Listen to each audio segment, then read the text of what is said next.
तो इस वीडियो में मैं आपको बताऊंगा कैसे हमारे कर्मा घूम घेर कर हम ही को पकड़ लेता है। अगर कोई मुसीबत में है और हम उसकी मदद नहीं करते हैं तो यकीनन हम भी उसी मुसीबत में पड़ेंगे और हम भी मदद मांगते फिरेंगे।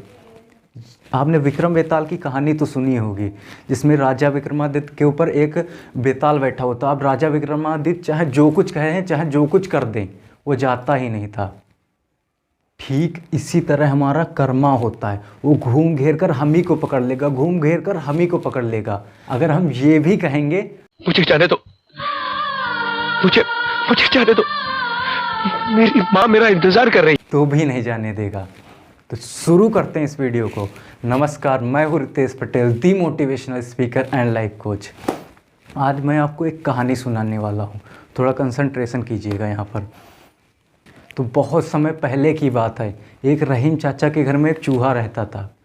वो चोरी छुपे खाना खा खा के बहुत ही मोटा हो चुका था। उसका सबसे फेवरेट खाना था वो बिस्किट था। बिस्किट को देखते ही उसके मुंह में पानी आने लगता था। वो मौके की तलाश में बैठ जाता था कि कैसे भी इस बिस्किट को चोरी कर लूं।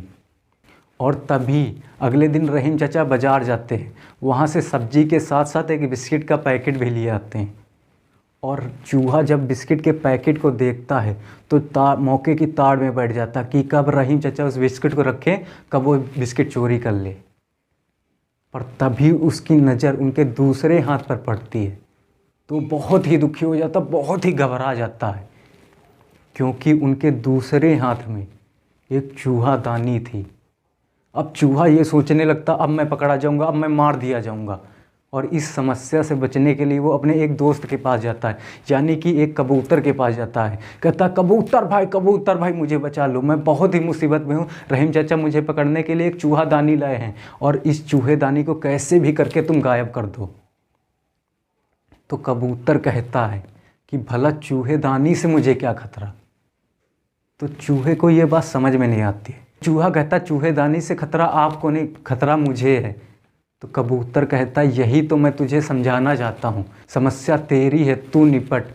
मैं तो सेफ हूँ ना, अपना काम बनता, भाड़ में जाए जनता। मैं तेरी मदद करके इस जंजाल में नहीं पड़ना चाहता। अब इतना चूहा सुनकर बहुत ही दुखी हो जाता है, पर फिर भी अभी उसने हार नहीं मानी थी। वो भागते भागते अपने दूसरे दोस्त के पास जाता है, यानी कि एक मुर्गे के पास जाता है और मुर्गे से कहता है, मुर्गे भाई मुझे बचा लो, मैं बहुत ही मुसीबत में हूँ। रहीम चाचा मुझे पकड़ने के लिए एक चूहा दानी लाए हुए हैं और कैसे भी करके इस चूहे दानी को गायब कर दो। तो मुर्गा उस वक्त खाना खा रहा होता है और कहता है कि इस वक्त मेरे खाने का टाइम है, तुम खाने के टाइम के बाद आना, तब मैं तुम्हारी इस समस्या पर सोचूंगा। और चूहा समझ जाता है ये भी मदद नहीं करेगा। और इतना सुनकर चूहा बहुत ही दुखी हो जाता है। वो दुखी होकर अपने घर आ रहा होता है। तभी उसे अपने तीसरे दोस्त की याद आती है, यानी कि आखिरी उम्मीद। वो दौड़ते दौड़ते अपने तीसरे दोस्त के पास जाता है, यानी कि एक बकरे के पास जाता है। कहता, बकरे भाई मुझे बचा लो, मैं बहुत ही मुसीबत में हूँ। रहीम चाचा मुझे पकड़ने के लिए एक चूहा दानी लाए हूँ, कैसे भी करके उस चूहेदानी को गायब कर दो। और इतना सुनकर बकरा बहुत ज़ोर ज़ोर से हंसने लगता है और कहता, भला चूहेदानी से मुझे क्या खतरा।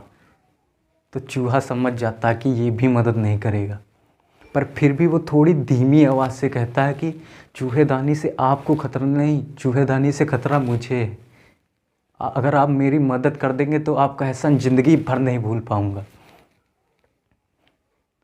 तो बकरा और ज़ोर से हंसने लगता है और कहता है, तू इतना बड़ा और मैं इतना बड़ा, तू इतना बड़ा और मैं इतना बड़ा, भला तेरी मदद करके मुझे क्या मिलेगा। और जो मेरे किसी काम का नहीं, उसकी मदद मैं करता नहीं। अब इतना सुनकर, ऐसा एटीट्यूड देखकर चूहा बहुत ही दुखी हो जाता है, बहुत एकदम टूट जाता है, क्योंकि उसके 3 दोस्तों ने उसे धोखा दे दिया था। वो निराश होकर अपने बिल में आकर सो जाता है और इधर रात हो चुकी थी। रहीम चाचा का परिवार रात का खाना खाकर सोने की तैयारी कर रहा था। तभी चूहेदानी से कुछ बंद होने की आवाज़ आती, फट से। बकरा सोचता है कि शायद चूहा पकड़ा गया। और इधर रहीम चाचा की बेटी दौड़ती दौड़ती चूहेदानी के पास जाती है और उसे छूती है, तुरंत चिल्लाकर बेहोश हो जाती है। रहीम चाचा की बेटी उसे छूती है, तुरंत चिल्लाकर बेहोश हो जाती है।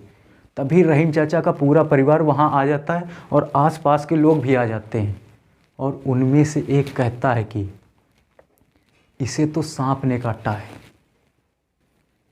अब उस लड़की का शरीर धीमे धीमे नीला पड़ने लगा था, यानी कि चूहेदानी में चूहा नहीं एक सांप फंसा हुआ था। तभी उनमें से एक पास के गांव से एक वैद्य को बुला देता है और वैद्य कहता है कि इस बच्ची का बचना बहुत ही मुश्किल है। अगर मुझे 5 मिनट में कबूतर का गला मिल जाए, अगर मुझे 5 मिनट में एक कबूतर का गला मिल जाए तो इस बेटी को मैं बचा सकता हूँ। इतना सुनकर रहीम चाचा बाहर जाते हैं और अपने पालतू कबूतर को मारकर उसका गला दे देते हैं। इतना सुनकर रहीम चाचा बाहर जाते हैं और अपने पालतू कबूतर को मारकर उसका गला दे देते हैं, यानी कि उस कबूतर को मार देते हैं जिसके पास चूहा मदद मांगने के लिए गया था। उसका गला दे देते हैं और वैद्य उससे दवाई बनाकर उनकी बेटी को बचा लेता है।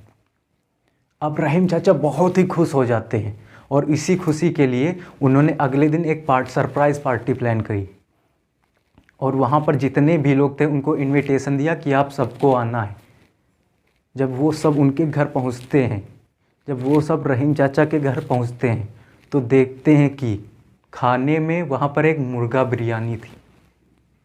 खाने में मुर्गा बिरयानी थी, यानी कि मुर्गे का भी काम तमाम हो चुका, मुर्गा भी परलोक सुधार चुका है। अब बकरे की धड़कनें ज़ोर ज़ोर से धक धक हो रही थी कि अब मेरी बारी, अब मेरा क्या होगा, अब मेरा क्या होगा। तभी इधर सब लोग अपना खाना खा के अपने घर चले गए और इतना देखकर बकरा थोड़ा रिलैक्स फील करता है, रिलैक्स से सांसें लेता है। तभी रहीम चाचा बाहर जा रहे होते हैं और उनकी पत्नी पीछे से कहती कि सुनिए, मैंने अल्लाह ताला से माना था, आप भी सुनिए। तभी उनकी पत्नी कहती कि सुनिए, मैंने अल्लाह ताला से माना था कि अगर अपनी बेटी की जान बच जाएगी तो मैं एक बकरे की बलि दूंगी, एक बकरे की बलि दूंगी। यानी कि बकरा भी परलोक सिधार गया और चूहा अभी भी अपने बिल में ज़िंदा था। और रही बात चूहेदानी की, तो उसे रहीम चाचा ने उसी दिन फेंक दिया था क्योंकि उसकी वजह से उनकी बेटी पर जान पर खतरा बना था।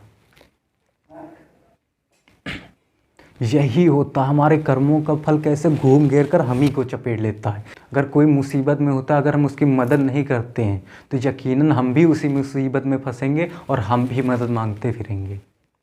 लोग क्या कहते हैं, बुरे बनो तभी सफल होगे ना। लोग यही तो कहते हैं, बुरे बनो तभी सफल होगे। नहीं यार, अच्छे बनो तो नहीं भी चाहोगे तो भी सफल होगे। आई रिपीट, अच्छे बनो नहीं भी चाहोगे तो भी सफल होगे। अगर किस्मत का लिखा ही सब कुछ होता तो दुआ और आशीर्वाद किस काम के होते। और दुआ और आशीर्वाद बुरे कामों से नहीं मिलते हैं। बात बहुत गहरी, थोड़ा इस पर ध्यान से सोचिएगा। और तब तक के लिए जय हिंद।